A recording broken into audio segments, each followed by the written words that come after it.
Good afternoon and welcome everyone.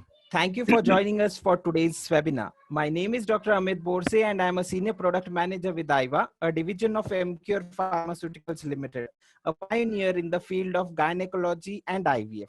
We at MCure are on a mission to nurture and support 28 days with Programming 28, which is the foundation of ART.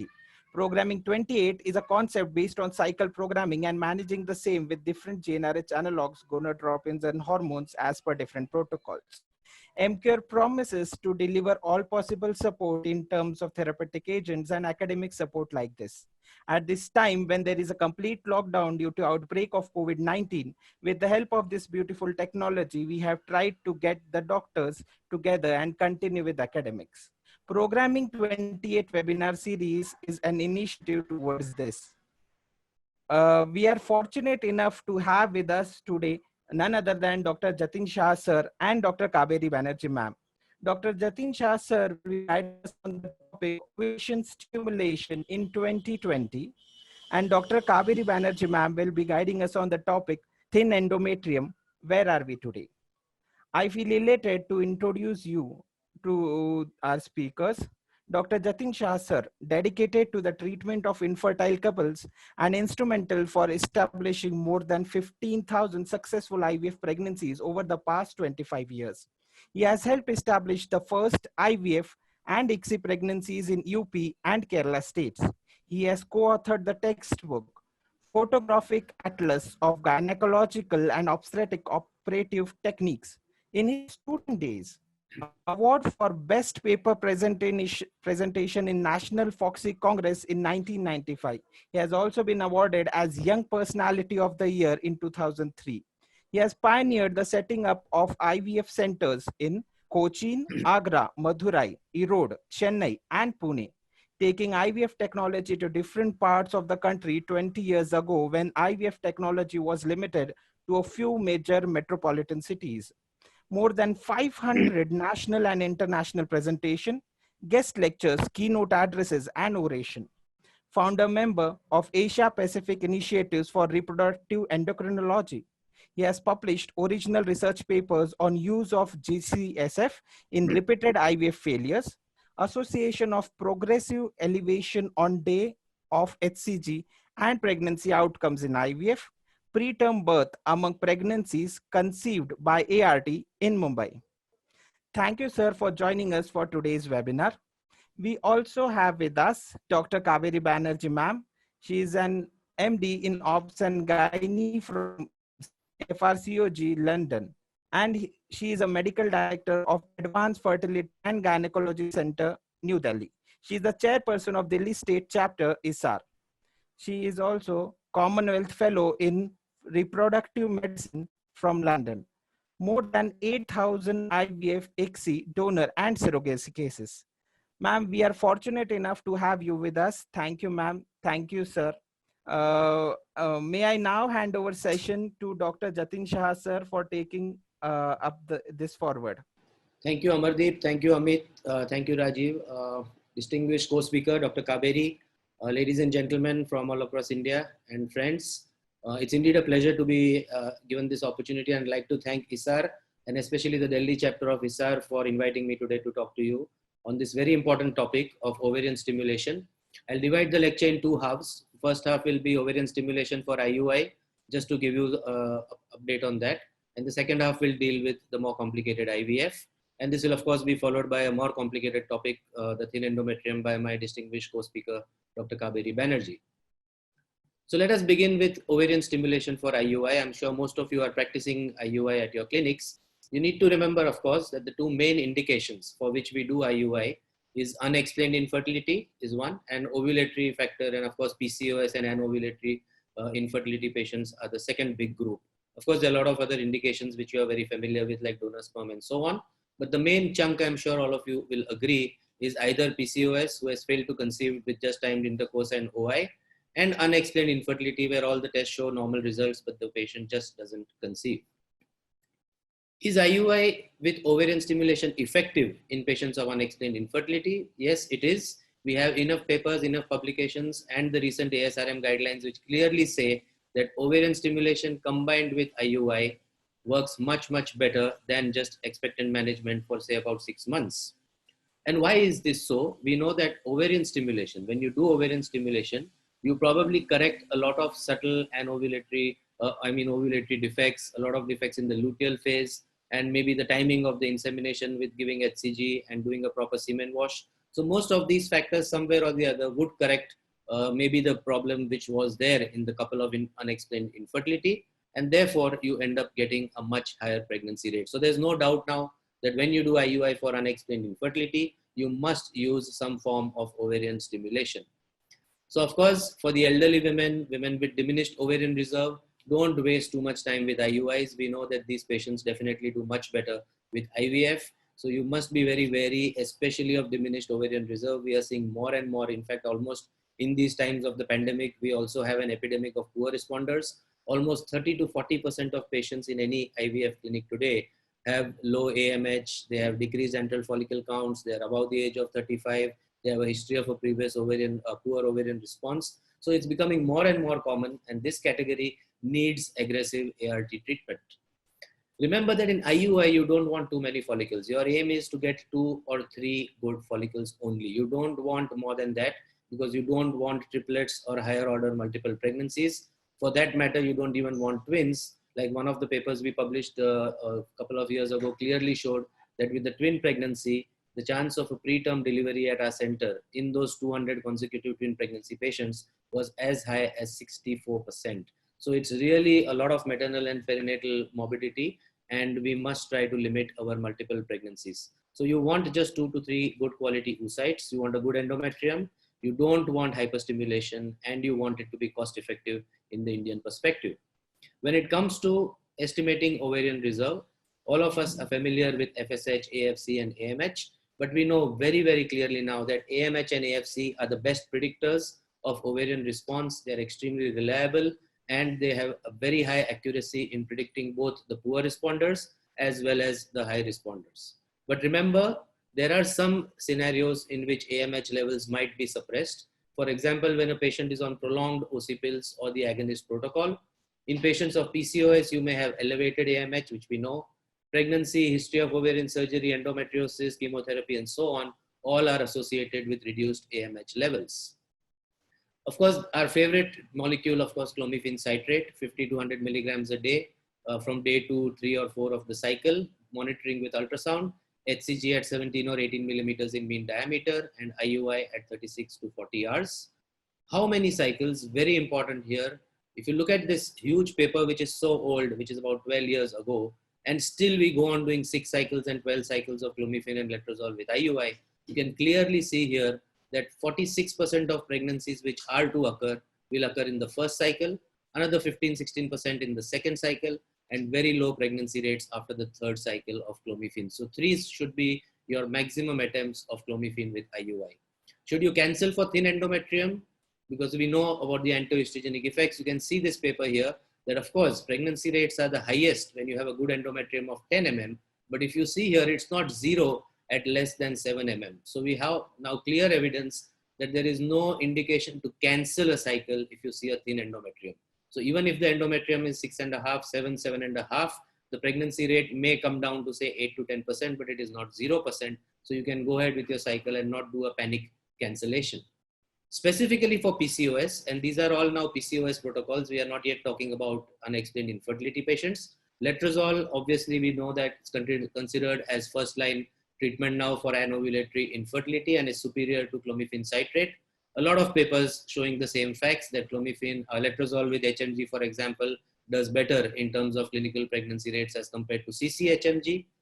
Gonadotropins, when you have to use, when you do a conventional protocol of starting with 112.5 or 150 and then panicking on day 7 when you see so many follicles and stepping down may not be the ideal way to go for PCOS patients.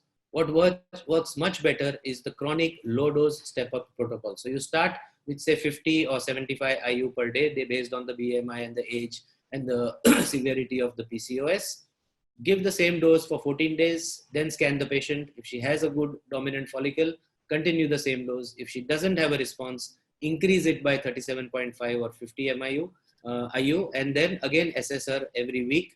till you see a dominant follicle. And once you have a dominant follicle, you maintain that dose until the follicle reaches 18 millimeters in diameter, and then give your HCG and do the IUI. What works beautifully for Indian PCOS, and which becomes very cost effective because the follicular phase is not too long, is start with a dose of 112.5. So don't start very low at 50, don't start very high at 150, maybe 112.5 for a little bit obese PCOS patient in her 30s. And you can see here, as this paper also clearly shows, the incidence of monofollicular cycles is as high as 41%. So 4 out of 10 patients will have a monofollicular development with this dose. Clinical pregnancy rates excellent at 30%. Multiple pregnancy rates surprisingly very low at almost 0. And mild ovarian hyperstimulation in just about 10 patients. So this is definitely worth trying in some of the Indian PCOS patients. How to determine the dose? If you're a beginner, just simply use this nomogram, which we plot the antral follicle count versus the weight of the patient. And for example, if you have here a patient who weighs 65 kilos and has an antral follicle count of 15, then the ideal dose for this patient should be about 75 IU. So you can see here, this is a very novel way of determining the dose, so that you don't overstimulate, you don't understimulate, you don't end up with a cancellation for no response, and at the same time, you don't get the dreaded ovarian hyperstimulation syndrome. Whatever you do, the minute you use gonadotropins for IUI, 1 in 4 patients will have a premature LH surge. And this is a huge number, that as it is, we are struggling with pregnancy rates of about 20%. And if you are going to lose 1 in 4 patients to a premature LH surge, your pregnancy rates will really be low. So if there is a history in a previous cycle of the patient being prone to an LUF or a premature LH surge or a cyst formation and not ovulating, probably it would be wise to give her an antagonist. So very simple, you begin your FSH from day 2. The minute the dominant follicle is 14 mm, you add the antagonist, continue both until the day when the follicle reaches 18 mm. On that day, don't give the gonadotropin, just give the antagonist. Give HCG at maybe 3 p.m. or 4 p.m. Say, for example, it's a Monday. And Wednesday morning around 8 o'clock to 10 o'clock, you can do your IUI at 36 to 40 hours post HCG. So very easy to use. And you can see you straight away have a doubling of the pregnancy rates when you do gonadotropins with antagonist in IUI for PCOS and anovulatory patients. Commonest question I get, how to time HCG, when to do IUI, single IUI, double IUI. No need to get confused. Just remember basic physiology. HCG in clomiphene and letrozole cycles, best administered at 17 to 22 mm. Any day is fine. The results are the same. Gonadotropin cycles, we try to give it at 18 or 19 millimeters. Remember that ovulation will usually occur at 38 to 40 hours post HCG. Now comes the important point, that when you have washed sperm, once you have washed a semen sample, please remember that these sperms are capable of fertilizing the oocytes just for 2 to 3 hours from the preparation time. So if you do an IUI the day after HCG and the follicle has not ruptured, that sample is totally wasted and it was not required to be done. Also remember that oocytes, on the other hand, once they are released, once the follicle ruptures, they are fertilizable for 12 to 16 hours post-release. If you remember these 2 points about the egg and the washed sperm and the time factor, you will never go wrong with your timing of IUI.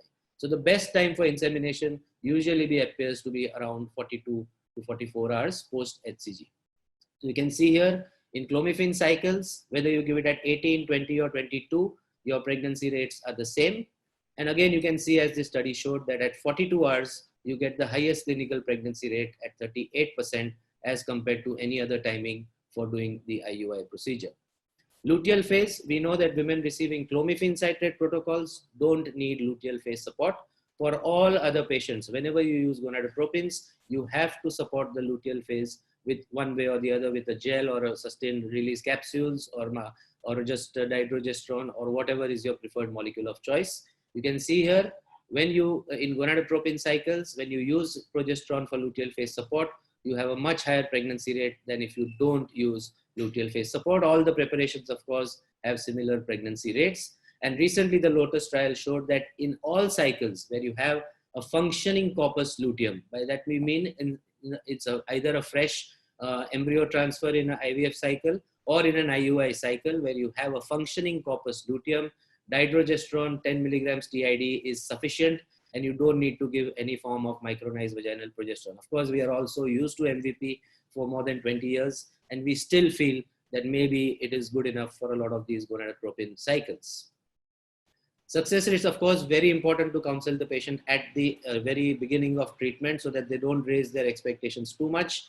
They must be prepared that, okay, if they're doing a clomiphene IUI, 8 to 10%, letrozole around 10 to 12%, and so on. And maybe with gonadotropins and antagonists, maximum you could reach is say about 25 to 30% with your IUI success rate in an anovulatory IUI cycle, which doesn't have any other complicating factors.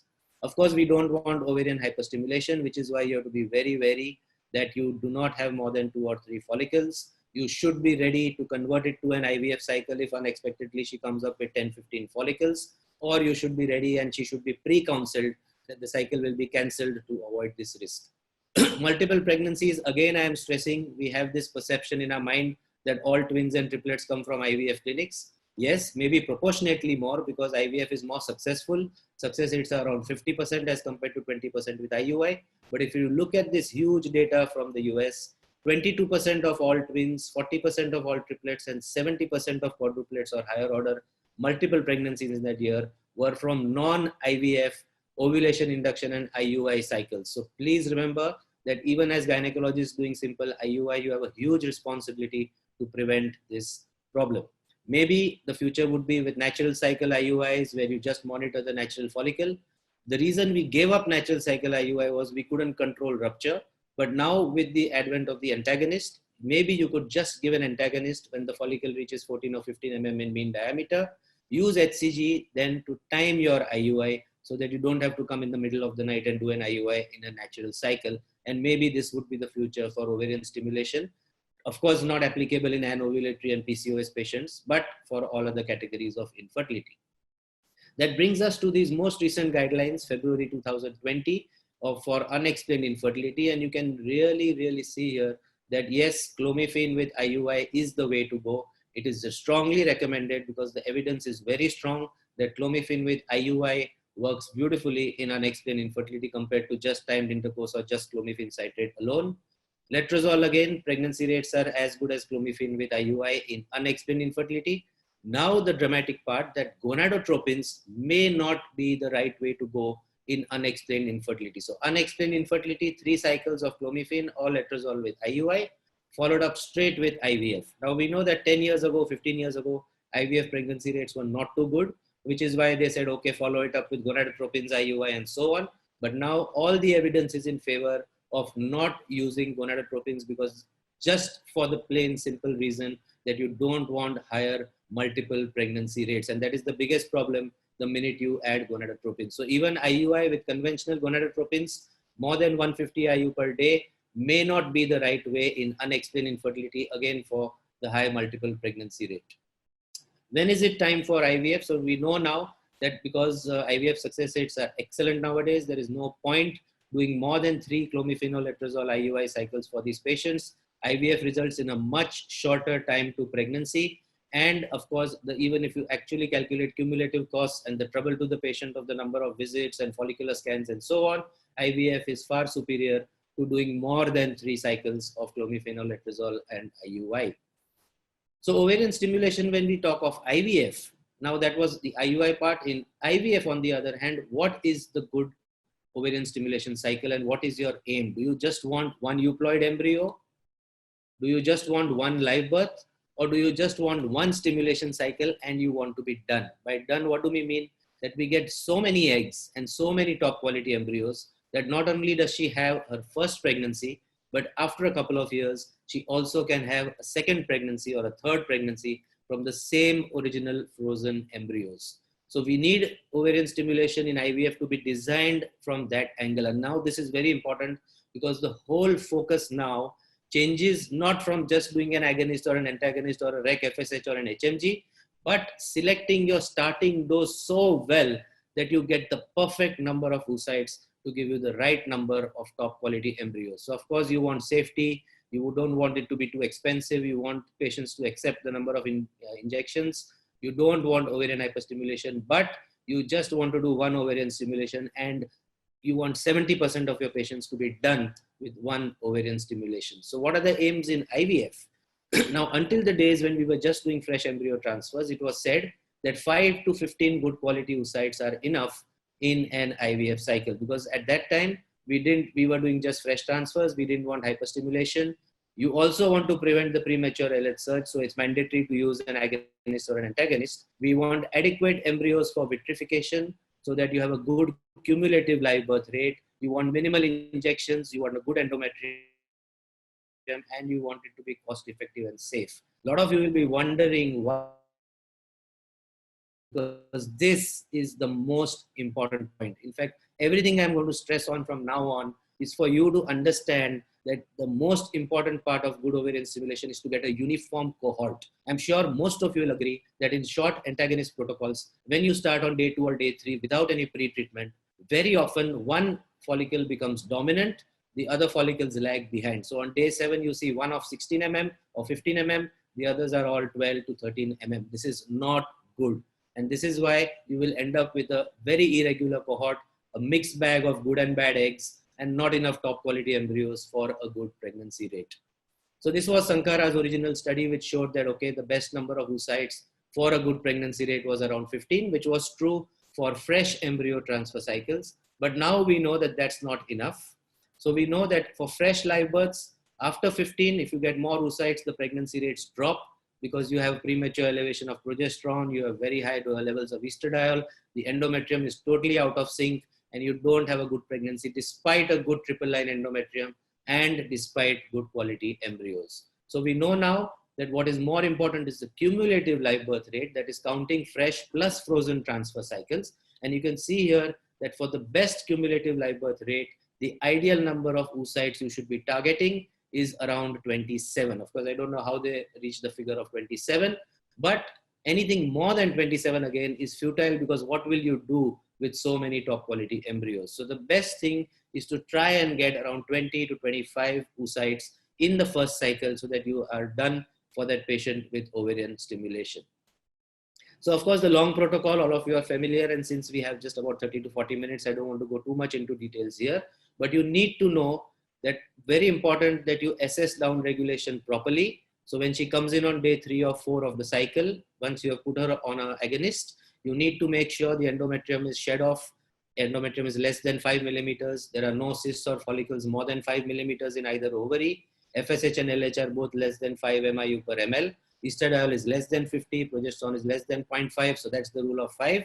If anything is out of the way, you know that she probably has escaped your down regulation. Like if you see a triple line endometrium or you see a dominant follicle, that means the agonist dose was not enough. At the same time, you need to be wary that a lot of these patients will have excessive suppression of LH. So it's probably wiser to start directly with a combination of FSH and LH or HMG rather than use FSH alone when you use the agonist protocol. And of course, you have to also be wary of excessive suppression and the need for more exogenous gonadotropins in these patients. The only biggest problem here is that you can only use an HCG trigger. You cannot use the agonist trigger. So you cannot escape ovarian hyperstimulation, which is why you have to be very judicious in your selection of the protocol. Now, the biggest drawback of the long agonist protocol was therefore the increased risk of ovarian hyperstimulation and of course increased consumption of gonadotropins, although it almost always gave you a perfectly uniform cohort of follicles. So remember, if you want a uniform cohort, agonist definitely is better than the antagonist if you have not used any pre-treatment in the antagonist. The antagonist came in for safety. Very easy, of course, from day 2 you begin FSH, then add antagonist when the follicle is 14 mm, and then when the follicles reach 18 millimeters, you give the antagonist at the HCG and pick up oocytes at 36 hours. Again, practical fine-tuning points, pre-treatment, very, very important. Unless you are exactly going to start on day 2, and on day 2 you make sure that you don't see even one follicle which is bigger than the others, even if they are just 8 to 10 millimeters in size or whatever antral follicles you see. Remember, you will not get a uniform cohort. So very important, antagonists should always be initiated at 14 mm and not at a fixed day. There is no benefit of increasing FSH doses or adding, panicking and suddenly increasing the dose when you start the antagonist. So you maintain your same dose. You can add LH, you can switch to HMG if you feel the patient needs some LH, but there is no benefit of going from 225 to 300.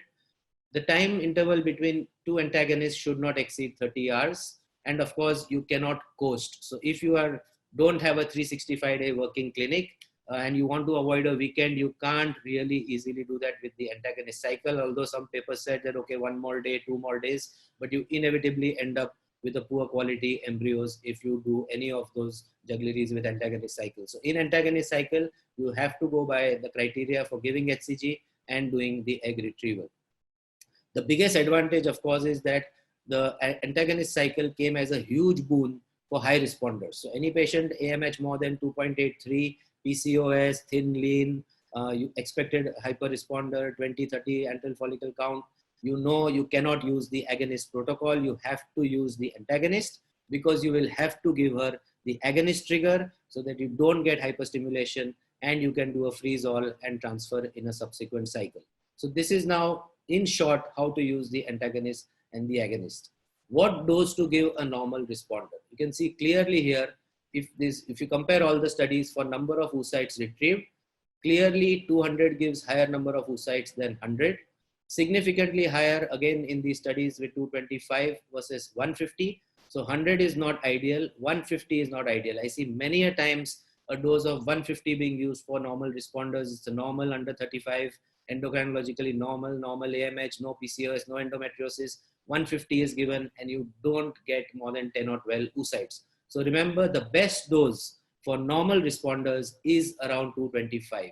Again, going up to 300, no change in the number of oocytes. So again, giving higher doses also is not good in a normal responder and not of any benefit. So 225 should be a perfect dose for the normal responder. Again, you can see here, cycle cancellation rate also is definitely in favor of 225 as against lower doses of 100 and 150. Very important slide, because a lot of clinics start increasing doses on day 7. You start with 150, then you don't see enough follicles and you start increasing doses. Again, basic physiology. Remember that whenever you change any dose, if you increase the dose on day 7, it takes another 3 to 4 days or 5 days for that dose to reach such a point that you have a recruitment of new follicles. Now, if you even manage to recruit a couple of more follicles in those 5 days, the initial cohort has already reached dominance and is ready for the HCG trigger. So please remember that in changing doses or increasing doses on day 7 is futile. It just doesn't work. It's more for your psychological satisfaction that you did something. Physiologically, it is not going to change anything in the follicular response. Moving on to high responders. Simple, just remember the 3 musketeers. You have to use the antagonist protocol. You will 99% have to use an agonist trigger, and you will have to do a freeze all. So very important, don't play with the safety of the cycle. Whenever you have a high MH or a PCOS or any patient where you know she's going to hyper respond, just follow these 3 things. So how did the freeze all story begin? Just very interesting, in 2015, when we were really struggling with PCOS, because with the agonist protocol, they would hyperstimulate. With antagonist protocol, with HCG trigger, they would hyperstimulate. And that is when the agonist trigger started getting popular. So we had these 127 patients, all on the antagonist, fixed starting doses of 150, 0.2 milligram triptorelin trigger to all, vitrification on day 2, and thaw transfer in an agonist down-regulated and estrogen progesterone prime cycle. Excellent pregnancy rate of as high as 57% in the first frozen embryo transfer. Lower incidence of early miscarriages and ectopic pregnancies, which is the beauty of freeze-all cycles, giving you an excellent clinical pregnancy rate of as high as 50%. Which other treatment do you know that gives you a 50% pregnancy rate in the first attempt itself in such a difficult category as a severe PCOS patient? So this is the way forward for all high responders. Some clinics suggested that, oh, I don't have a good vitrification program, I'm not very confident. Can I give add-back HCG? You can. So you give the agonist trigger, do the retrieval, give 1500 IU HCG as add-back. You will get an excellent clinical pregnancy rate, but you still get an unacceptably high incidence of hyperstimulation. And a lot of these are the pregnancy-induced hyperstimulations, which are much more severe and go on for a very prolonged duration of time. So not in favor of this. Also, when you have too many oocytes, as you can see, the higher the number of oocytes retrieved, the higher the incidence of premature progesterone rise on the day of HCG, which itself would cause an advancement of the endometrium and a lower pregnancy rate in these cycles. Again, too important that in these high responders, A lot of times you see too many follicles on day 7 and oh, let's reduce the dose. So you were at 225, let's make it 100 or 150. Again, the same basic physiology. This is not going to work. Please remember that it will take at least 3 to 5 days again for the threshold concentrations to go below that, and to try and stop any new follicular recruitment. So the damage is already done. You have to just go ahead without panic reductions of doses. Be prepared for the agonist trigger and the freeze all. So again, as this slide shows, that dose reduction is not going to work in any patient. Does frozen embryo transfer give you higher pregnancy rates? Enough papers now to show. You can see the blue lines are the FET pregnancy rates, red lines are the fresh pregnancy rates. Whenever you have a high responder and you do a freeze-all with an agonist trigger, your pregnancy rates in the frozen cycles are much, much higher, back to the 50 to 60% pregnancy rate per cycle. You can see here our own results with frozen embryo transfer, own eggs, 2018, 52, 44, 56. So it averages around 50 to 55% every month, month after month, year after year, and the same thing continued in 2019 too. Poor responder, of course, as I told you earlier, we are facing a huge epidemic now of poor responders, and most clinics all over the world agree that more and more patients are coming to us, especially in urban centers, who fall in this category. Since, again, this is a whole lecture in itself, but you have to remember 3 important principles when you're treating a poor responder. Don't see, oh, AMH is low, AFC low, chalo, we will start with 450 IU or 600 IU, and it is going to work or do some miracles. You cannot flog a dead horse to life. If there are no follicles, you cannot bring new eggs into that ovary. So 3 categories to simplify the management of the poor responder. The first patient is one who has a diminished ovarian reserve. So you're prepared for this patient. She has a low AMH, low AFC. She's probably 35, 38, 40. She has a reduced number of FSH sensitive follicles. So going high with doses is not going to increase that number. The second, she had an adequate number, but you gave her an inadequate dose. Like I showed you earlier, she needed 225, but you gave her 100 or 150. So suboptimal exposure to gonadotropins, especially in high BMI patients, is the second category of patients where increasing the dose by 75 will definitely give you more oocyte. The third is your dose was adequate. She had adequate follicles, but you didn't get the number of eggs that you expected.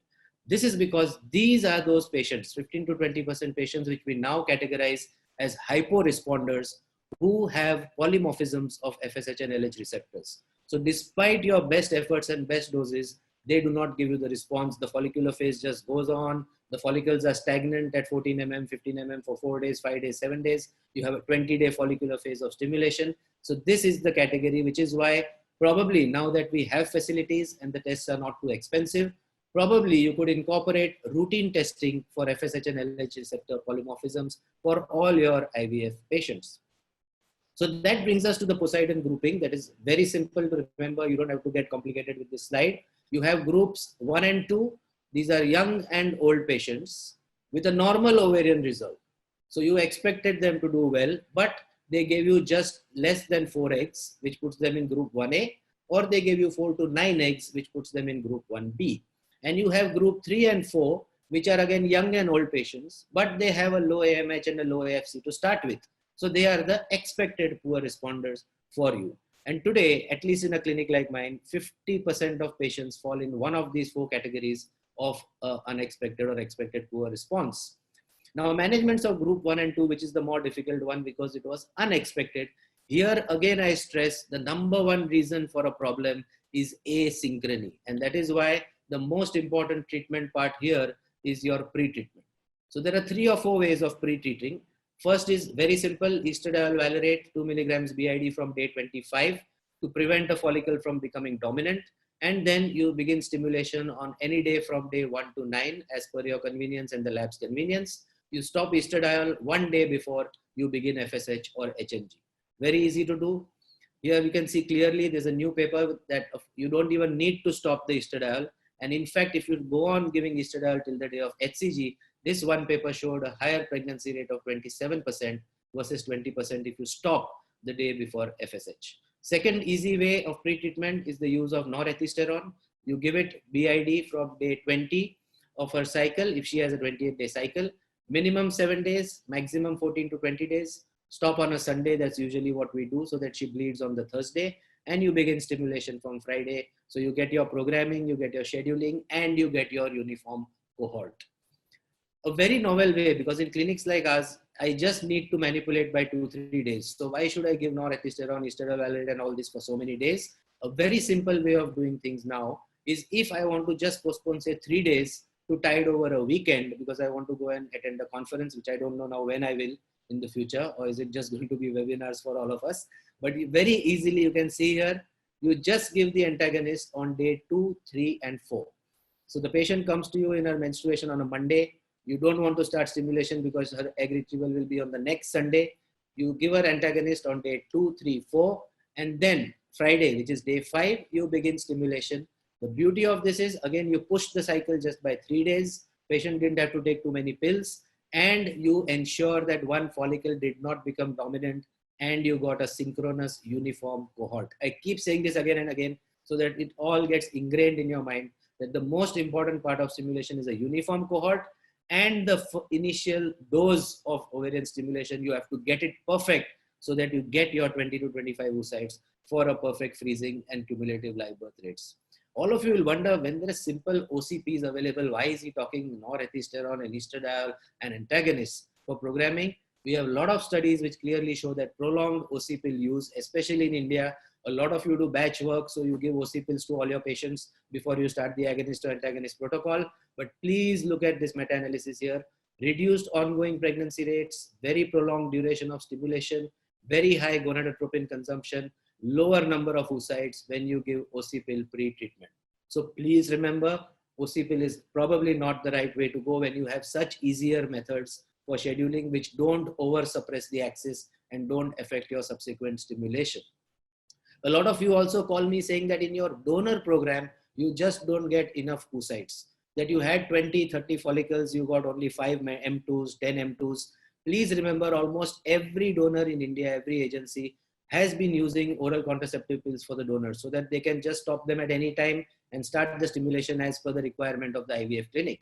Now, because of this prolonged OC pill suppression, what happens is their LH levels at the beginning of your FSH stimulation are often very suppressed. Now, this is very important.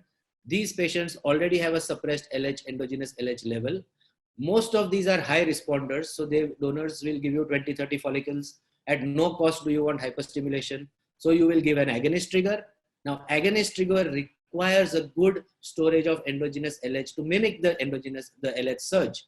You can see here, the higher the suppression of LH, the higher the percentage of patients who will have a suboptimal response. So almost 40 to 50% patients will not give you the expected outcome. So now patients usually have not taken OC pills, which is why with agonist trigger, they give you a beautiful cohort of metaphase M2's eggs, whereas donors often don't give you the required response. The culprit is purely the OC pill. And it took us a good 1 year to realize this, that why are donors not giving the same quality of eggs as patients? Maybe they're not taking the injections properly. We blamed everything under the sun and finally found out that it was the OC pill which was the culprit. Of course, there is now new evidence that OC pill can be used, but not more than 10 days. So if you have to give it, start from day 2, stop at around 8 or 9 or 10 days max, wait for a withdrawal and start the stimulation, and maybe you will not get this kind of an oversuppression. Is antagonist better or agonist better? Again, you can clearly see here that when we compare, there is a huge study here that we had all switched to the antagonist for a good 1 decade.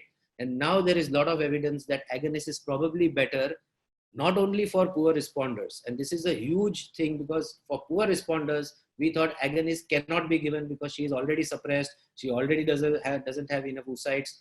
How can you suppress her further? Look at this paper with the agonist in normal responders. Clearly, you have much better outcomes in all parameters. So more oocytes, more embryos, higher clinical pregnancy rates, and higher live birth rates. Our own data now. This is one of the Hello.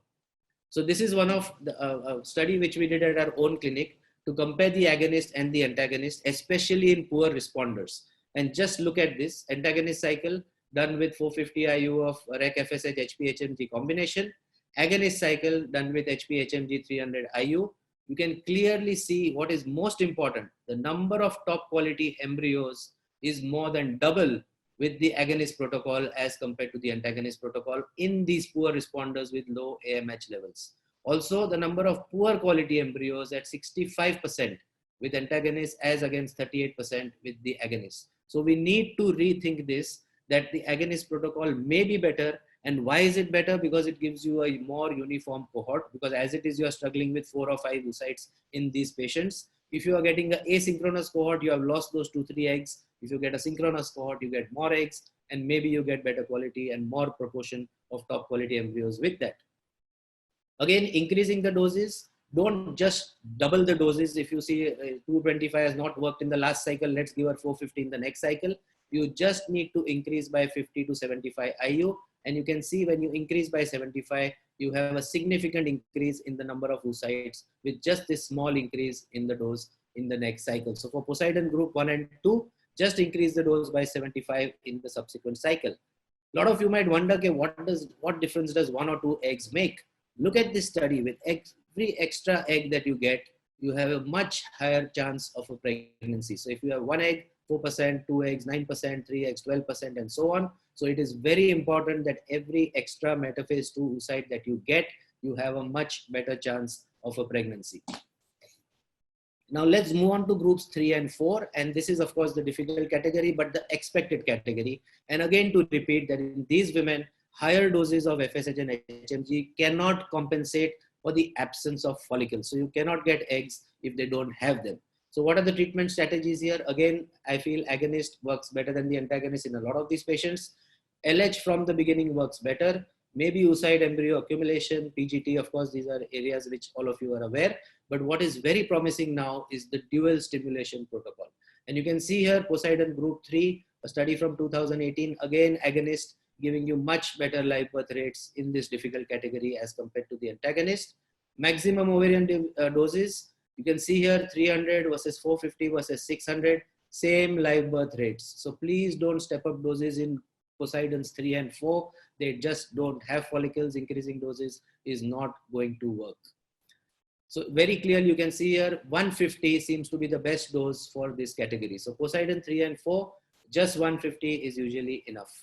Dual stimulation, we know that most women, 68% of women will have 2 waves of follicular recruitment in a 28-day cycle. Now this is a revolutionary concept, and just to take you quickly through it, these first 51 patients here, you can see how is it done. Begin rec FSH and rec LH from day 2, antagonist at 14 millimeters, trigger at 17-18 mm. Can't use HCG trigger because you don't want the corpora lutea to sustain. You just give an agonist trigger, do your retrieval, and 3 or 4 days after the egg retrieval, again begin the stimulation. So this is the meaning of dual stimulation. You have a follicular phase stimulation, which is a conventional stimulation, and you have a luteal phase stimulation, which is the new stimulation which you do. Now you would wonder, why do you need to do this? Why can't you just do it in the next month?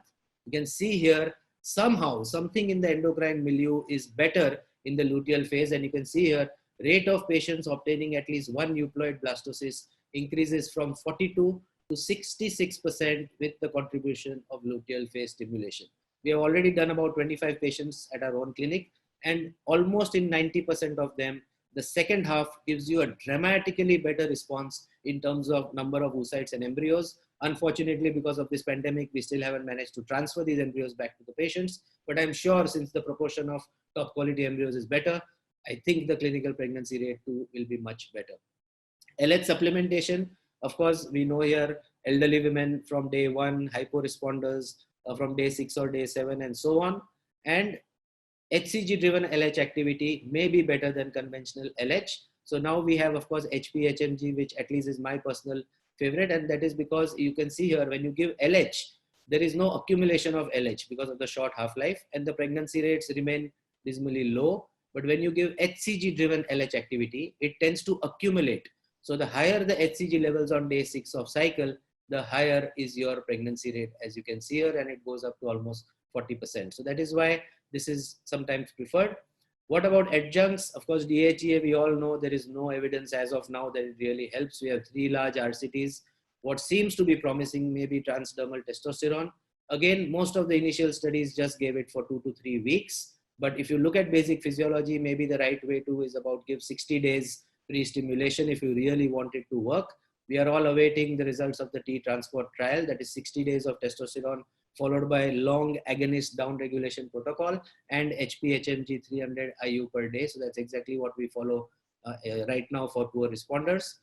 Until the trial results are not out, what we have been doing as per available literature is just 20 days pre-stimulation. So you begin on day 6 of the previous cycle, and then on day 2, when you begin FSH, you stop the testosterone and begin your stimulation. Trigger, again, very important for poor responders. Please use the dual trigger. You want all your 5 oocytes. You want all 5 to be metaphase 2. You don't want the trigger to be inadequate. When you give a combination of HCG with agonist, so we normally give 6,500 of HCG with 0.2 milligrams of triptorelin. Clearly, there is an increase and better outcomes in most of the parameters. So again, you can see here in the dual trigger group, you have much higher fertilization rates, clinical pregnancy rates, and live birth rates. So my current recommendation, of course, coenzyme Q resveratrol for 2 months, testosterone for 20 days, first choice protocol, long agonist with HPHMG, second choice, estradiol antagonist pre-treatment, dual stimulation might soon be first choice, and fresh or frozen embryo transfer. Of course, we know all the indications for freeze-all. I think now, but time is running out, so we'll just conclude. Ovarian stimulation aims to collect multiple good quality oocytes. A poor response can be associated with very low pregnancy rates. Excessive response can increase your risk of severe OHSS. A higher number of oocytes retrieved does seem to be associated with a higher number of good quality and euploidic embryos to give you higher pregnancy rates. Individualizing stimulation strategies is important. You can use HMG or recombinant. There are enough studies now. You don't need to do more studies. And of course, AFC and AMH are the best and strongest predictors of ovarian response, and they have very good capacity to predict. Poor responders, please remember, you cannot stimulate oocytes that are not there. Ensuring a proper FSH starting dose is crucial. So please avoid more than 300 IU. Increasing or decreasing the doses on day 7 do not help in any way. No convincing evidence on the value of adjuvants, and dual stimulation seems promising. Normal responder, 200 to 225 seems to be the sweet spot. And high responders, the 3 musketeers, antagonist protocol, agonist trigger, and freeze all. So thank you, Kaberi. Sorry, I forgot to change this last slide. Thank you very much, Kaberi. Once again, Delhi chapter of ISAR and MCure for providing us this excellent opportunity. Thank you once again. Thank you. Thank you very much, sir, for this fantastic presentation. And there are comments like, "This man is good," and "Seedhi baat no bakwas." That was the fantastic comment I liked for you. And there are almost 20 to 25 questions waiting for you in the chat box, which we'll be taking, of course, at the end. Yeah. Right. Dr. Kaberi Banerjee, ma'am, I welcome you. Now I will request you to please share your PPT, and it is the same way it will run. Dear delegates, will be answering your questions at the end of the session.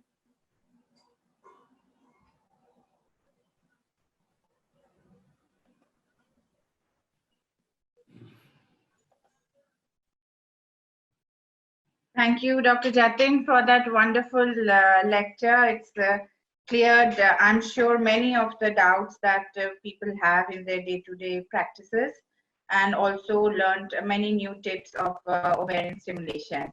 However, we do all agree that even if we have the most perfect of stimulation, if the endometrium is not up to it, there will not be any pregnancy.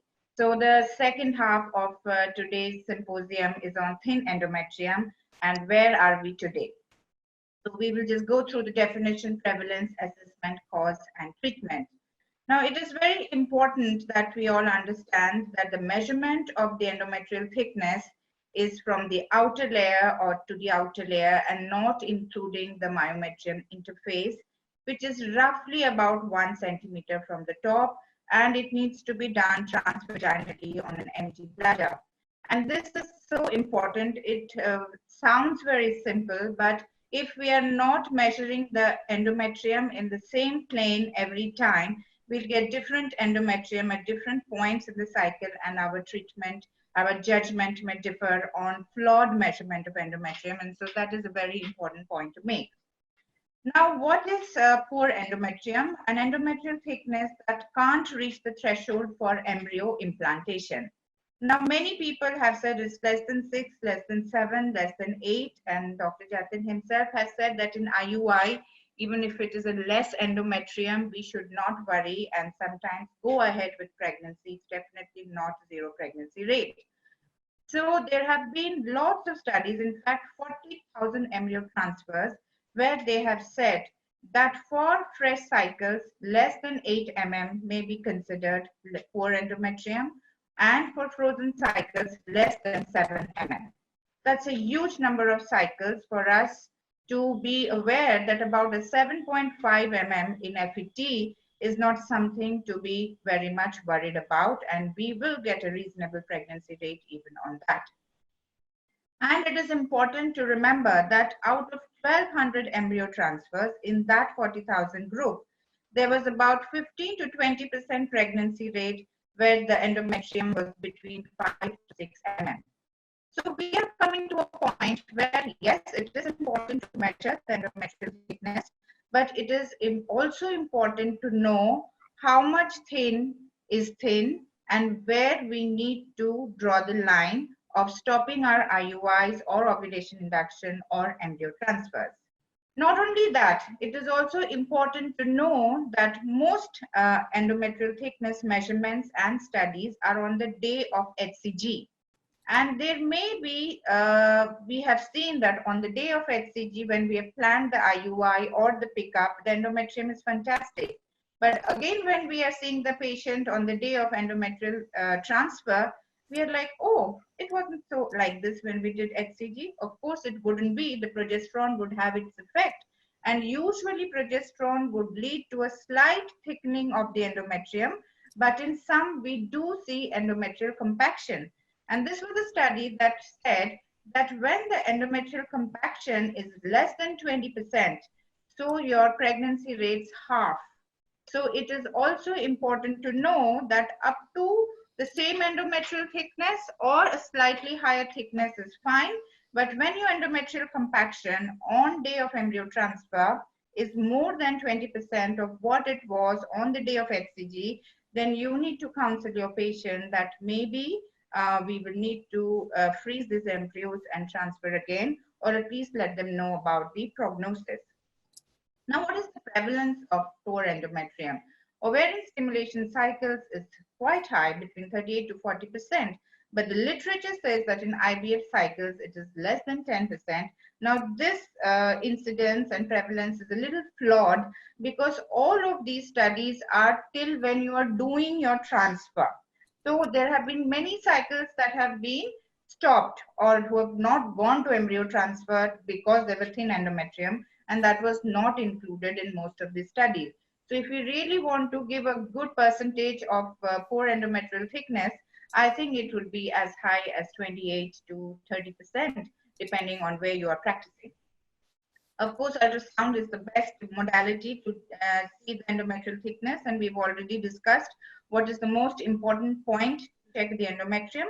And not only that, the endometrial pattern is very important for us to give the overall prognosis of pregnancy. The triple layer gives us the best pregnancy rate, whereas the hyperechoic has one of the lowest pregnancy rates.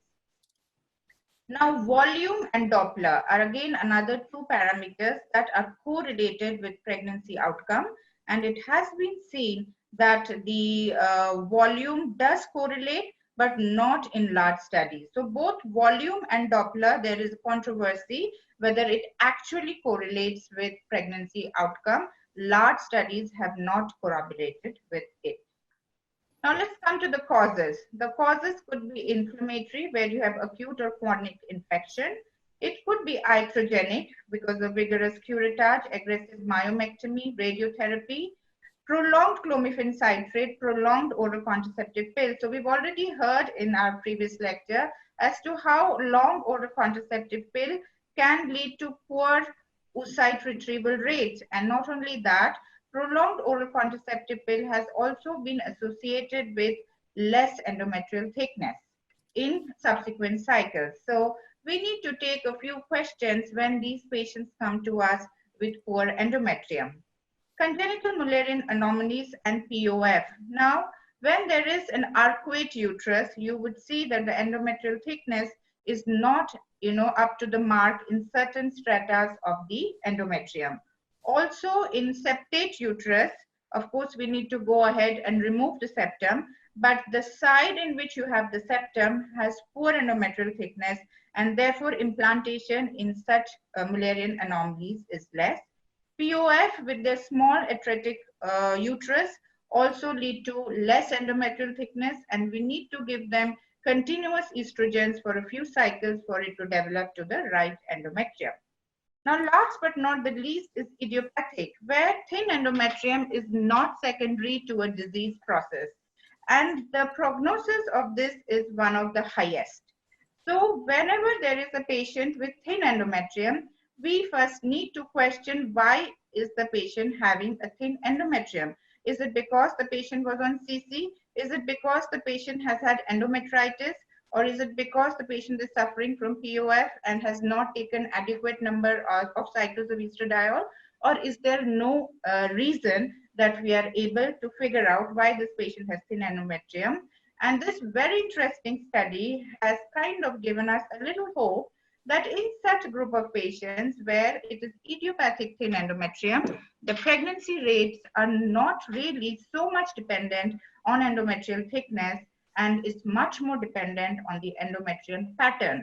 Of course, they have clearly written in their discussion that thin endometrium, because of Asherman syndrome, tuberculosis, and any other causal factors, does not fall into this category, and then endometrial thickness is directly proportional to your pregnancy rate. How do we treat thin endometrium? It's a huge enigma by itself, and there is a whole lot of gamut where we can choose from: adhesiolysis, treating your infection, hormonal manipulation, and improving the perfusion, and the new modalities that have come up. So let's go through them one by one quickly. Now, adhesiolysis, the latest guidelines have said that of course it needs to be done. It needs to be done by skilled hands. We need to use less electrocautery. There is now consensus that inert material put after the adhesiolysis, Lippy's loop with a large surface area is one of the good examples that they have given, does improve your endometrium regeneration and prevents impaction of the walls, and of course giving estrogen after doing the adhesiolysis. Of course, as gynecologists and fertility physicians, we must be sure of the primary prevention and must attempt gentle curettage at every stage. If there is a doubt, if you have an ultrasound machine at your center, please use ultrasound guided curettage and a myomectomy, which needs to be done very safely. Do not, go into the endometrium and ablate the entire endometrium to remove one fibroid. There are now systems where you just give a small nick, go in, take out the myoma, and do not ablate the entire endometrial surface. So primary prevention goes a long way in uterine adhesions. Endometritis. Now, this is a large topic, and interestingly, very few good quality work done for endometritis. Of course, there are symptoms and signs. There is a histopathological diagnosis of plasma cells that we see. In the hysteroscopy, there could be hyperemia, micropolyps. A long course of doxycycline given to both partners is one of the treatment that is advised. And there have been studies with ciprofloxacin given in 1:1 dilution every third day for about 5 cycles, 5 sittings, have shown to improve the endometritic pattern of the uterus in patients with chronic endometritis. But yes, we could not find too many studies, and in our clinical practice, we do take the history, and whenever our hysteroscopy does give us indication of endometritis, we first treat both the couples for 2 cycles before we go into the fertility treatment. I think it's apt to touch female genital tuberculosis here. It's the whole gamut of a topic, and we know that it affects the uterus and the tubes. I had an in-length discussion with Dr. Sharma from All India Institute, who's had many papers on tuberculosis treatment, and also he has with ICMR given certain guidelines. So we're going to just go through it. We know that women who have tuberculosis would have certain symptoms. They may not have fever and they may not come with the classical tuberculosis syndrome, but they could have menorrhagia. They could be a doughy mass in the pelvis. So a good thorough examination is important in these patients.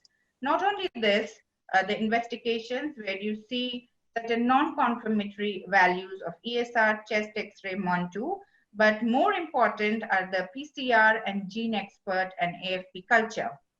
Followed by these certain tests may help us, like the HSG findings, where you have the tubal blocks, or you could have a hydrosalpinx, or more importantly, certain hysteroscopic findings that can come. Of course, we are not to do hysteroscopy in active tuberculosis, but where you have done a hysteroscopy for, say, a thin endometrium, and you see something like this, you see pale-looking cavity, tubercles, caseous nodules, you've got the diagnosis. You don't need anything else to make you start the treatment.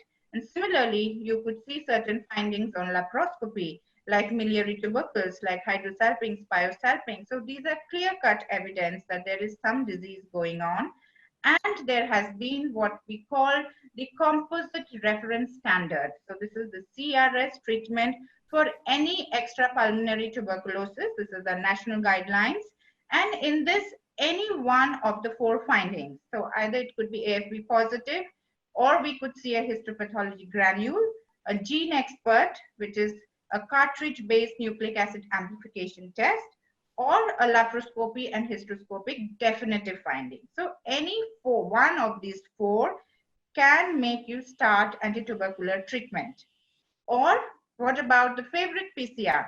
The PCR needs to have 3 things to go with it. One is a positive PCR and infertility. Of course, your patients are infertile, so it is a strong symptom that the patient is complaining you with. And along with this, a probable finding. So what could be a probable finding? A thin endometrium on your ultrasound could be a probable finding. Fine adhesions could be a probable finding. So 3 of these or one of the above 4 can make you start the antitubercular treatment. Now, what is the antitubercular treatment? We all know it is the 2-month course of the 4 drugs and the 4-month course of the 3 drugs. So it's INH, rifampicin, pyrazinamide, ethambutol for 2 months, and then you remove pyrazinamide, but continue with the other 3 for the next 4 months.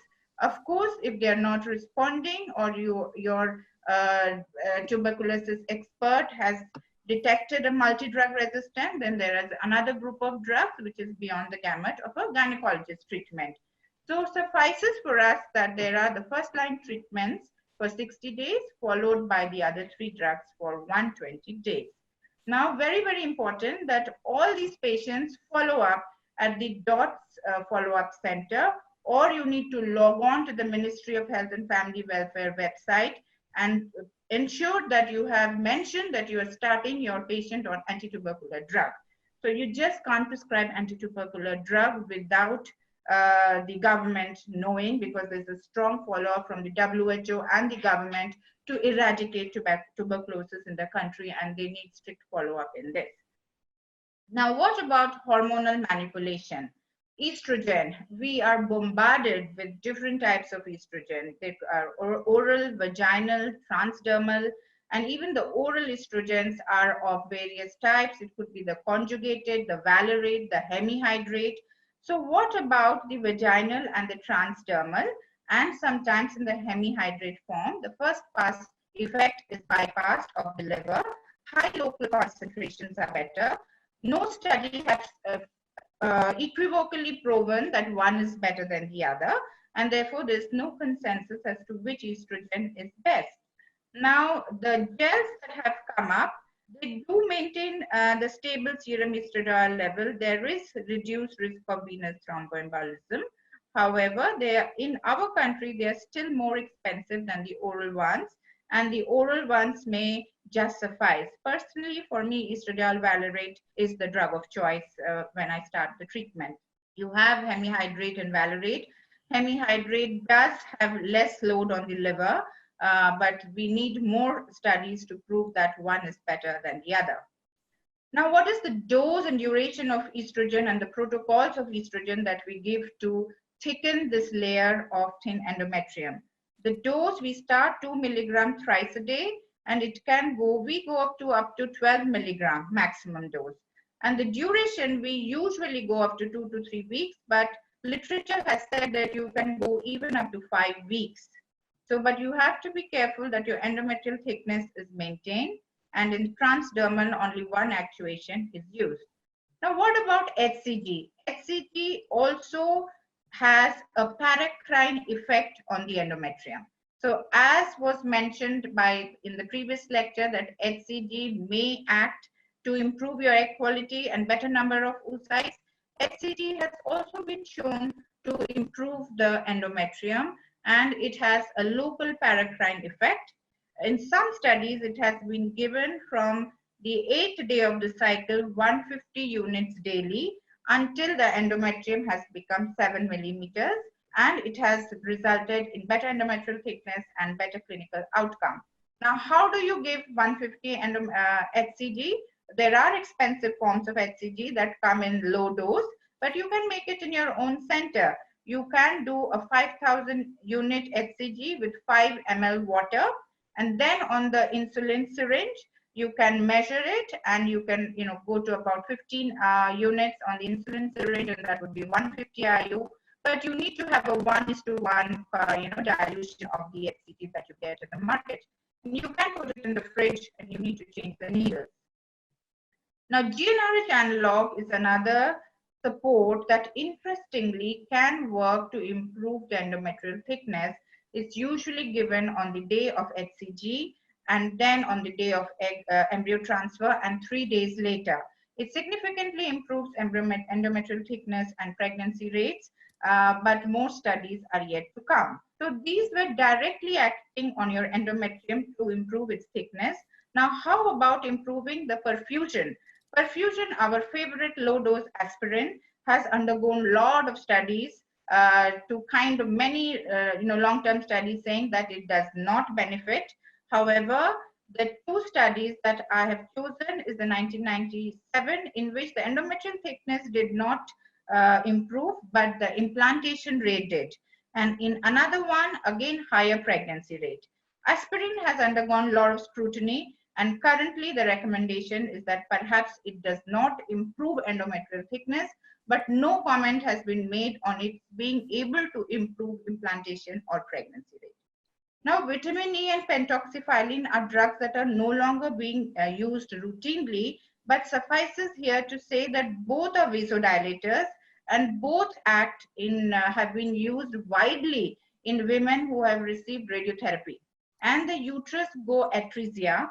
And these 2 drugs have been given for 3 months, 6 months, and then they have undergone ART treatment, and good results have been found. Now is our drug of choice sildenafil. Sildenafil enhances the vasodilator effect, and it is usually given, it was first given orally, but now it's given vaginally because its assimilation is better. Now, 25 milligram every 6 hourly in the follicular phase, and it needs to be stopped prior to HCG or at the time of embryo transfer. Many studies have shown that it improves the endometrial blood flow, endometrial thickness. It has been useful in Asherman syndrome, but when the scrutiny of large randomized prospective trials have come, sildenafil has not yet been able to stand up to that trial. So the evidence is still weak, but we cannot say it's not there. L-arginine, nitroglycerin, they improve the vasodilating properties, still no strong evidence. Now we come to the new modalities, of which one is the granulocyte colony stimulating factor. Now, GCSF is something that has been come up in the market, and people are wondering whether it does improve the endometrial thickness or not. 300 microgram per ml of GCSF was given on the 10th day, and then 72 hours later, and pregnancy rates were found to be very high. This was started by the Gleicher group in New York, and in donor couples, out of 4 women, 3 got pregnant, and they were having continuously less endometrium. So GCSF came with a bang, and there were lots of studies. And again, however, there was a systematic review where it was not unequivocal regarding its effect. Now, we did a study in our center and we used subcutaneous GCSF on thin endometrium. And out of 107 infertile women, we subgrouped them into 48 where they got GCSF, sildenafil, and aspirin. And in the group 269, which got only sildenafil and aspirin. We cancelled 4 cases and 15 cases from group 1 and group 2 because they did not reach to our endometrial thickness of 75. And what we found was very interesting. So we gave GCSF 2 days, one on the 10th day or 12th day, and then 72 hours later, and it was subcutaneous. And we found a 59% pregnancy rate in the group 1 and in group 2 a 27%, which was highly significant. And we were happy to present it in ISAR, and we are also making a paper out of it. We are really very excited about GCSF, especially the subcutaneous version, because of its obvious ease of administration, but obviously it has to stand the trial of time, and it's one of the first studies in the country. What about autologous, PRP? It's collected from peripheral vein. Now we need to understand this PRP and stem cells. The ICMR has made it very clear that stem cells cannot be used in any center without the clinical trial. So if it is not associated with the ICMR clinical trial, you cannot use stem cells. But plasma taken out from the same patient and manufactured at the same clinic without taking the material out of the clinic has been allowed by the Ministry of Health. And of course, we are in talks with ICMR to get the final go regarding PRP. It is collected from the peripheral vein, about 15 ml, and then it has to undergo about a 2000 centrifugation, and whatever supernatant we get, it again undergoes centrifugation, and then the platelet is taken and it has the vascular epithelial growth factors and then injected again on the 10th day and 72 hours later. And studies have shown that the pregnancy rate and endometrial thickness are very, very encouraging. Now, what about stem cells from bone marrow? There is again the postulate that if you take the stem cells and put it into the endometrium, it might regenerate. So very happy to share this study. It's conducted at All India Institute, which is my premier institute from which we did the our MD, and Dr. Neeta Singh. She did a study which has been quoted widely all over the world, in fact, in which there were 6 women with Asherman's, and the iliac bone marrow was taken. The Buffy coat stem cell was made in the All India Institute Stem Cell Laboratory, and it was then on the same day transported back to the IVF unit. A transvaginal probe was attached, and with the help of an ovum pickup needle, about 3 ml of the stem cells were delivered at the fundus, anterior and posterior part of the myometrium, and then they were followed up by 2 to 3 months on estrogens, and 5 out of 6 resumed their menstruation, which is huge. It's highly, highly encouraging. I did have a discussion with the team before my presentation, and they said that they're still awaiting long-term results of stem cells and the outcome. Now, a word about ERA and thin endometrium. We cannot do without it. There's a lot of discussion about ERA. The principle is very, very stimulating. You are trying to find the window of receptivity and say maybe day 3 is when you're supposed to transfer, and your ERA says this is post-receptive. So you transfer a few days before. So all the studies that have come are robust trials and giving very good opinion about this as a modality to improve our pregnancy rates, especially where the endometrium is not up to our mark. However, we need to understand that most of these studies have been from the same group where the test has been patented. In fact, this has been kind of remarked at the Japanese study where they did ERA on the same patient in different cycles and found that ERA changed from cycle to cycle. So performing the ERA test in a mock cycle prior to FET does not seem to improve the ongoing pregnancy in good prognosis patients. We need to find out a subgroup of patients where this is useful. Perhaps independent groups should be able to perform studies on the ERA test. Although this study is based on a single patient, the lack of consistency is intriguing. Hopefully this report may lead to more researchers without a direct financial benefit. And personally, I do not use ERA, and I think it's still open to discussion. So much so about the poor endometrial thickness as far as the literature is concerned. So what do we do at our center? First and foremost, we rule out any cause and treat endometritis. So we do a hysteroscopy in patients with thin endometrium. Sometimes we figure out mild adhesions or major adhesions.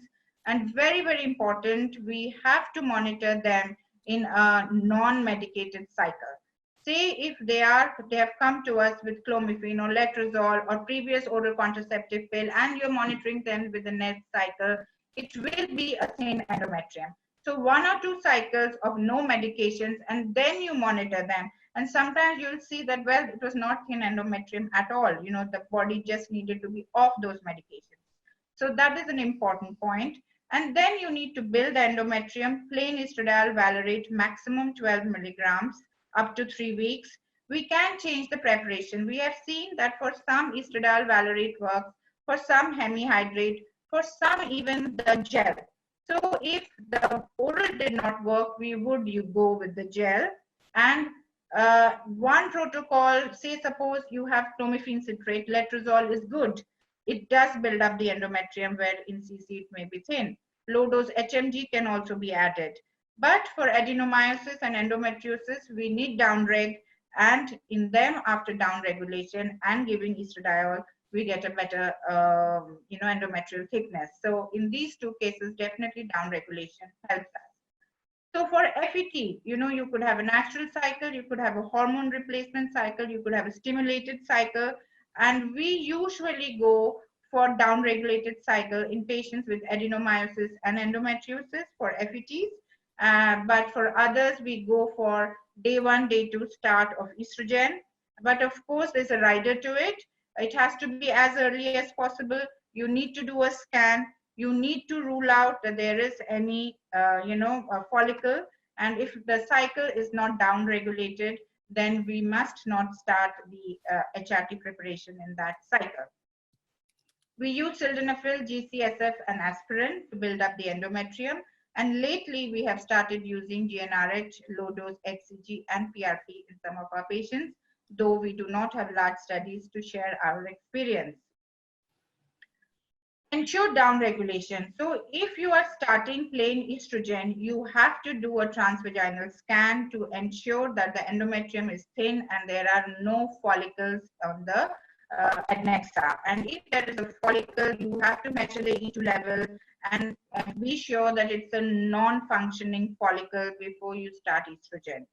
Sometimes when you've started estrogen on day 2 or day 3 and you are monitoring, all you are looking at is the endometrial thickness and you forget to see the growing follicle, which sometimes may not be suppressed because you've not given an analog. So in a non-down-regulated cycle where you're given plain estrogens, which I know many of our colleagues do, you must always look at the adnexa and look at the follicles, and then the progesterone has to be given once that follicle has reached its side, appropriate side, and ovulated.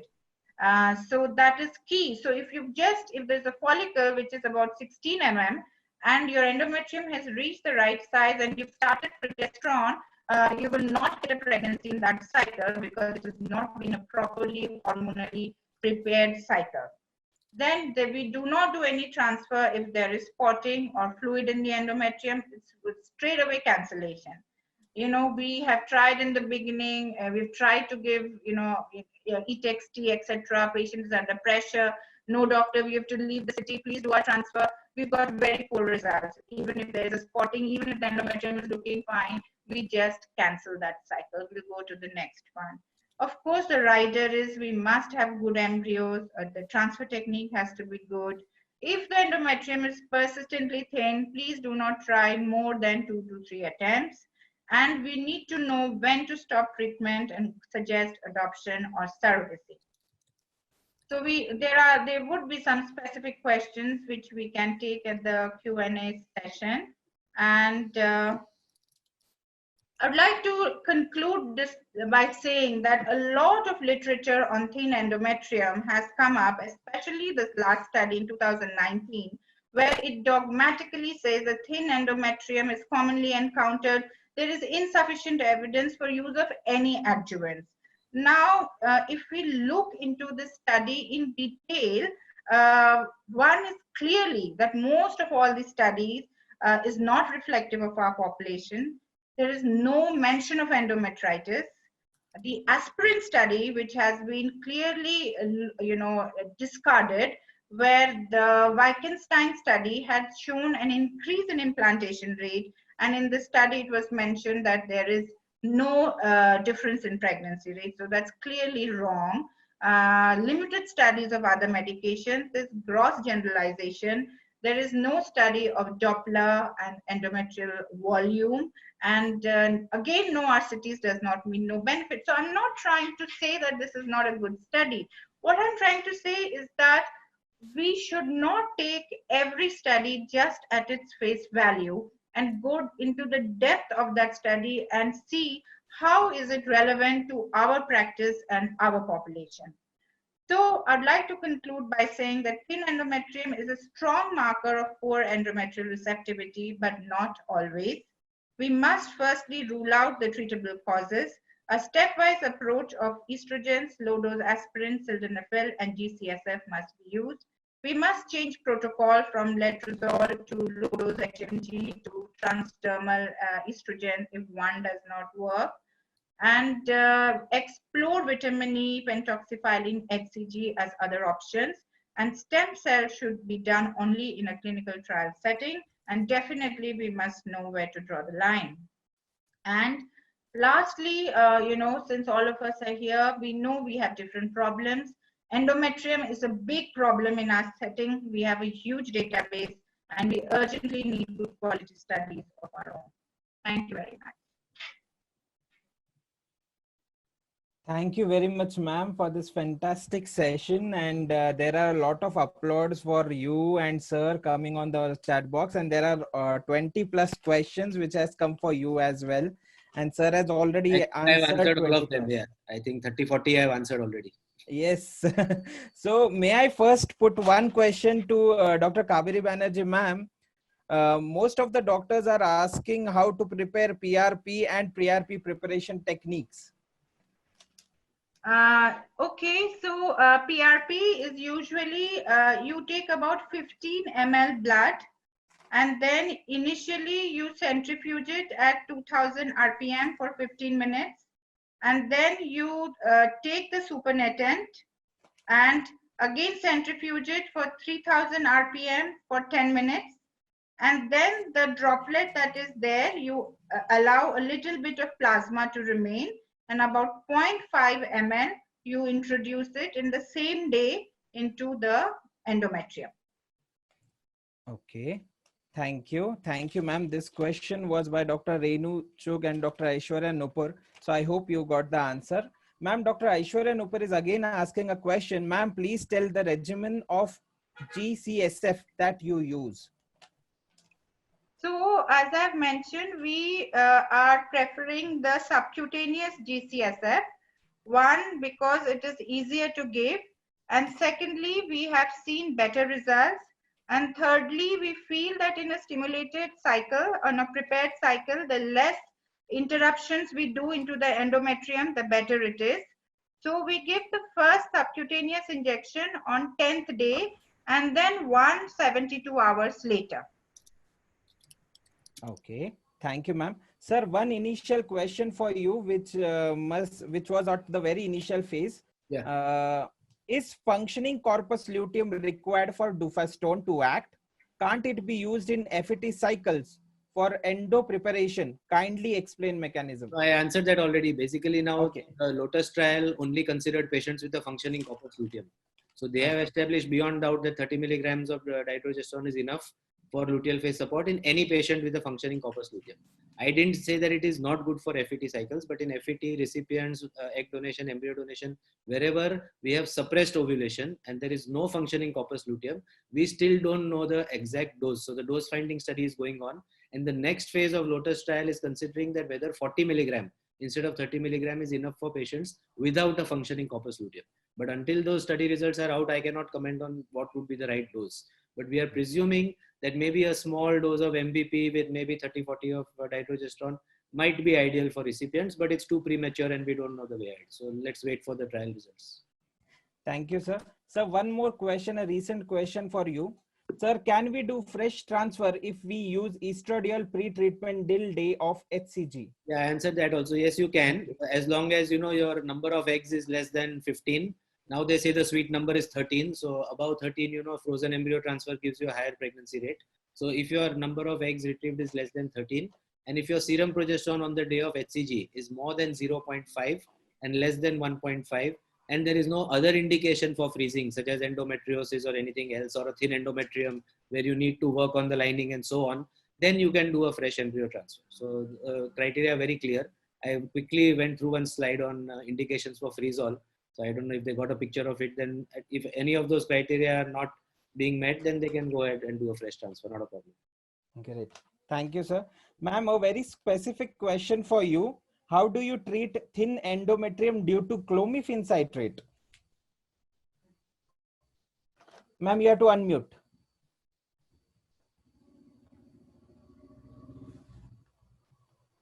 Clomiphene citrate, as we know, is associated sometimes with less endometrial thickness because of its anti-estrogenic action in the endometrium. So there has been many studies comparing adding estradiol valerate and giving HMG and doing letrozole in these group where they are clomiphene resistant or thin endometrium on CC, and the best result has been found in the letrozole group. So if a patient is having thin endometrium on CC, it's best to change to letrozole. Not to say that adding estrogen will not help, but perhaps pregnancy rates would be highest with that. Okay, great. Thank you, ma'am. One again very specific question for you, ma'am. What do you do if you face thin endometrium in fresh IVF cycles? So again, if it is, we've gone to the day of HCG and then we are seeing that the endometrium has not developed as well as we would have liked it to be.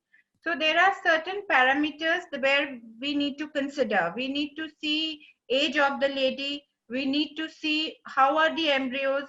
We need to see what was the causal factor of thin endometrium. So for example, if it is idiopathic, and say 7 mm, good embryos, then a counseling can be done that we will get a good pregnancy rate if we go ahead. However, it would be best if the endometrium goes to more than 8. So what I'm trying to say here is that just because you get a 6.8 mm on the day of HCG, please don't jump and counsel for a cancellation cycle to all your patients. We need to do a study of each patient and decide, yes, endometritis, not responding to E2 are good candidates to maybe cancel and re-prepare on a different protocol. But for some patients, definitely we can go ahead. Great. Thank you, ma'am. Thank you very much. One question by Dr. Shalini Raman to ma'am. Kindly tell HCG and agonist supplement in thin endometrium. So like I mentioned, these are still trials, and HCG low dose can be made in your own clinic by diluting 5,000 to 5 ml of water and then using an insulin syringe to say 100 or 115 mark to draw up to 150 units. And you can start from whenever you've seen the thin endometrium. Say day 7 or 8, you've done the first scan and it's not as good as you want it to be. You've given estrogen for a few more days. Day 10, it's still not there. You can add HCG supplement till the day of embryo transfer. But definitely this is still in the trial phase, and I'm sure we need more work on it. Right. Thank you very much, ma'am. I see Jatin sir giving a lot of answers to all the people. Yeah, I think So, it's, I don't want to miss anybody's query. So, right, sir. Ma'am, one more very specific question from Dr. Meghashri Deshmukh. Thin endometrium and IUI cycles. Do you give estradiol valerate? And is there any study of thin endometrium and IUI? So again, in this, I think Dr. Jatin also mentioned that in Yeah. IUI cycles, especially because the pregnancy rate per se is very low, it's usually not more than 20%. So when they have compared this small group of pregnant patients with normal endometrium and thin endometrium, they could not find a very different pregnancy rates, or meaning to say that endometrial thickness did not correlate with pregnancy outcome in IUI cycles. So which actually means that please, you can go ahead with slightly low endometrium, say 6.57. But yes, if you are seeing that there is thin endometrium on a particular day, then you can add estradiol valerate and continue. Great. Thank you, ma'am. Ma'am, one last question since we are running short of time. I'll put it to both of you because I need to understand. In Dr. Suparna has asked, in case of repeated fluid collection in endometrium, what to do? In a parous woman with bilateral salpingectomy for hydrosalpinge. Dr. Jatin, you want to take this? sorry, what was it again? I was answering those. Fluid in endometrium despite salpingectomy. Yeah, so that's always a difficult problem to tackle. So most often it's best to cancel the cycle. But there is one new paper that if you have to actually measure the volume of the fluid, and if it's below a certain, I'm not sure of the cutoff, then you can go ahead and do a transfer. Sometimes they say excessive secretory endometrium also might give that appearance. So you have to be sure that it's something pathological and not just a physiological excessive secretion. So there are some papers which say aspirate the fluid and do a transfer, but I'm not in favor of that. And of course, there's no other real solution for that. Yeah, we also face such patients, and after extensive review of literature, and the question is, you've blocked the tubes, then why is there the fluid? So definitely the endometrium is secreting the fluid, and it is sometimes associated with endometritis also. So giving long course of antibiotic treatment to these women sometimes takes care of that endometrium and fluid, and then you may transfer 1 or 2 cycles later. And there's one more category of previous cesareans where they also have this fluid accumulation in the scar, which sometimes they say leaks and Yes. middle cavity. So that's one more area. Great, great. So thank you all of you for this fantastic session. And may I now go to my divisional head, Mr. Rajiv Agarwal, to give a formal vote of thanks. Yeah. Thank you, Dr. Amit. I am audible. Yeah. Yes, sir. In fact, sir, Namita ma'am has also given a thumbs up for this seminar, and she was very happy to see the participation and response to this session. All over to you, sir. Yeah. Thank you, Dr. Amit. Very good evening, everybody. On behalf of MQ Pharmaceutical, I am Rajiv Agarwal. From the bottom of the heart, thank Dr. Jatin Shah and Dr. Kaberi Banerjee for the wonderful session, sir. We are really privileged and honored to have on the board. It was a wonderful, fabulous session, sir. And I think a lot of questions are... Yeah, we have crossed 600 and still the questions are coming. And somebody has given remark, you are the king of kings in IVF stimulation. Thank you so much. Humbled. So it is really a privilege, sir, and a wonderful session, as today is a historical day. Whole country and army saluting our frontliners, doctors, paramedical staff. On behalf of MCure, we also salute all the doctors, paramedical, and thank you very much. We wish you very healthy and safe life. Thank you very much. Thank you very much. Thank you all the doctors. I like to thank Dr. Jatin for agreeing to be part of this session. And I thank MCure, Mr. Steve, and everybody in the team, Dr. Amit, for making this such a grand success. Thank you once again. Thank you, ma'am. Thank you. Thank you very much. Namaste. Thank you, sir. Thank you. Thank you, sir. Thank you.